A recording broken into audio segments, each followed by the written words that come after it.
जो प्रोग्राम हुए हैं ये आईएसएफ का प्रोग्राम नहीं था। वहाँ का जो आम आदमी है वो अपना तरफ से प्रोग्राम किया है, यही हमारे खबर में आ रहा है।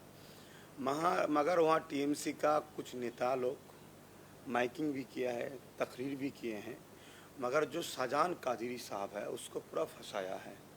जब पहले शाहजहां कादरी का नाम हम लोग ऐलान किए थे, उसके पास फ़ोन आए, धमकी भी आए, तुम कैंडिडेट मत हो, क्योंकि वहाँ का उसका पकड़ है। वहाँ उसको चाहते हैं क्योंकि वो तकरीर करते हैं, मानुस को अच्छा बात बोलते हैं, इसलिए वहाँ का लोग उसको चाहते हैं। तो जो कैंडिडेट है वहाँ का टीएमसी और दूसरा पार्टी का, वो लोग सोचते हैं अगर ये शाहजहां कादरी कैंडिडेट हो जाए तो उसका पल्ला भारी हो जाएगा, टीएमसी का हल्का हो जाएगा, इसीलिए पहले से उसको हुमकी आए थे। मेरा मानना है इसको प्रशासन राजनीति की रोटी सकने के लिए इसको किए हैं, उसको फ़ायदा लिए है राजनीति का, उसको उठा लिए। अगर जब उठा लेंगे एक तो बदलाव हो जाएगा, दूसरा वो चुनाव में प्रचार नहीं कर पाएंगे तो वो टीएमसी का फ़ायदा होगा, इसीलिए उसको फंसाया। ना उसका कोई तकरीर है, ना उसका कुछ बयान है, उस भीड़ में ना थे, कोई एक भी दिखाई है जो उसके भीड़ के साथ जुड़ा हुआ है, कुछ ईंधन भी दिया है, कुछ ऐसे तकरीर भी किए हैं, एक भी दिखाए। मालदा में हिंसा के तमाम आरोपियों को चुन चुन कर पकड़ा जा रहा है, क्योंकि साजिश सिर्फ कुछ न्यायिक अधिकारियों को नुकसान पहुंचाने की नहीं थी। टारगेट पर सिर्फ नरेंद्र मोदी नहीं थे, ये देश के खिलाफ रची गई एक साजिश थी। साजिश रचने वाला मास्टरमाइंड जो भीड़ लेकर आया था, उस भीड़ में शामिल उत्पाती हिंदुस्तानी थे या बांग्लादेशी थे। अब इन सबकी जांच होगी और जांच का दायरा कितना बड़ा होगा इसका अंदाजा आप इसी बात से लगा लीजिए कि अब मालदा हिंसा मामले में एनआईए की एंट्री हो चुकी है और एनआईए की जांच में बहुत बड़े खुलासे हो सकते हैं, क्योंकि हिंसा के तार सिर्फ एआईएमआईएम या आईएसएफ तक सीमित नहीं है, इसके तार टीएमसी से भी जुड़ते जा रहे हैं।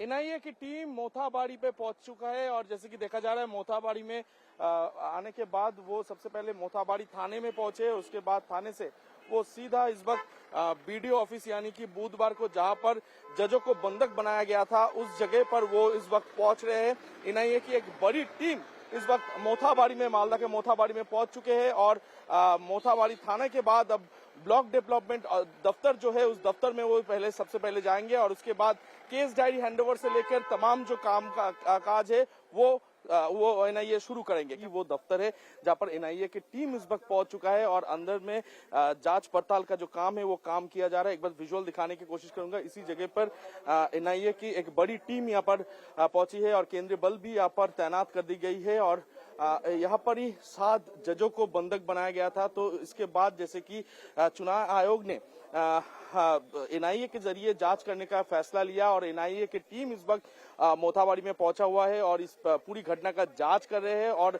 अगले सोमवार तक पूरी रिपोर्ट को सबमिट करना है। तो इसीलिए इस वक्त जोरों शोरों से ये जो जांच पड़ताल है, ये जांच पड़ताल फिलहाल के लिए चल रहा है। बीजेपी ने मालदा हिंसा की पूरी टाइमलाइन जारी कर दी है, जो चुनावी सीजन में ममता बनर्जी के जी का जंजाल बन सकता है। बीजेपी का आरोप है कि 31 मार्च को दोपहर 3 बजे हिंसक प्रदर्शनकारियों ने न्यायिक अधिकारियों का घेराव किया। 3:30 बजे बंगाल सरकार के अधिकारियों को इसकी सूचना दी गई। रात 8:30 बजे कलकत्ता हाईकोर्ट के चीफ जस्टिस ने डीजीपी और होम सेक्रेटरी को कॉल पर लेकर मामले में हस्तक्षेप किया और रात 12 बजे भी चीफ जस्टिस ने लोकल अथॉरिटीज के एक्शन से जुड़ी जानकारी ली। यानी 9 घंटे तक 7 न्यायिक अधिकारी बंधक बने रहे, लेकिन लोकल पुलिस स्टेशन सिर्फ 300 मीटर दूर होने के बावजूद भी कोलकाता पुलिस कुछ न कर सकी। तो क्या इसमें ममता बनर्जी की रजामंदी थी? स्पष्ट शब्दों में बोलूं, ये केवल और केवल तृणमूल कांग्रेस और यहाँ के जो मुख्यमंत्री, अभी भी कुछ दिन और मुख्यमंत्री हैं, माननीय ममता बनर्जी, उनके आदेश पे ये हुआ है। ये ऐसे नहीं हुआ है। अपने पूरे देश में, भारतवर्ष में ऐसा कोई नजीर है कि न्यायमूर्तियों को घेरा गया, उनको भीतर बंदी बनाया गया? अपने देश भर में नहीं हुआ है। यहाँ कैसे हुआ? यहाँ हुआ है क्योंकि ऊपर से, ऊपर मतलब यहाँ के जो अभी भी मुख्यमंत्री जो बैठी हैं उनके आदेश थे। बीजेपी ममता बनर्जी पर जो आरोप लगा रही है उसके पीछे की वजह ये वीडियो भी है, क्योंकि काली चाक में 7 न्यायिक अधिकारियों को बंधक बनाए जाने से कुछ घंटों पहले टीएमसी की मंत्री सबीना यास्मीन भी प्रदर्शनकारियों के बीच दिखाई दी थी। ऐसे में सवाल यह है कि क्या होस्टेज वाले हिंसक प्रदर्शन के वक्त टीएमसी के लोग भी वहां मौजूद थे?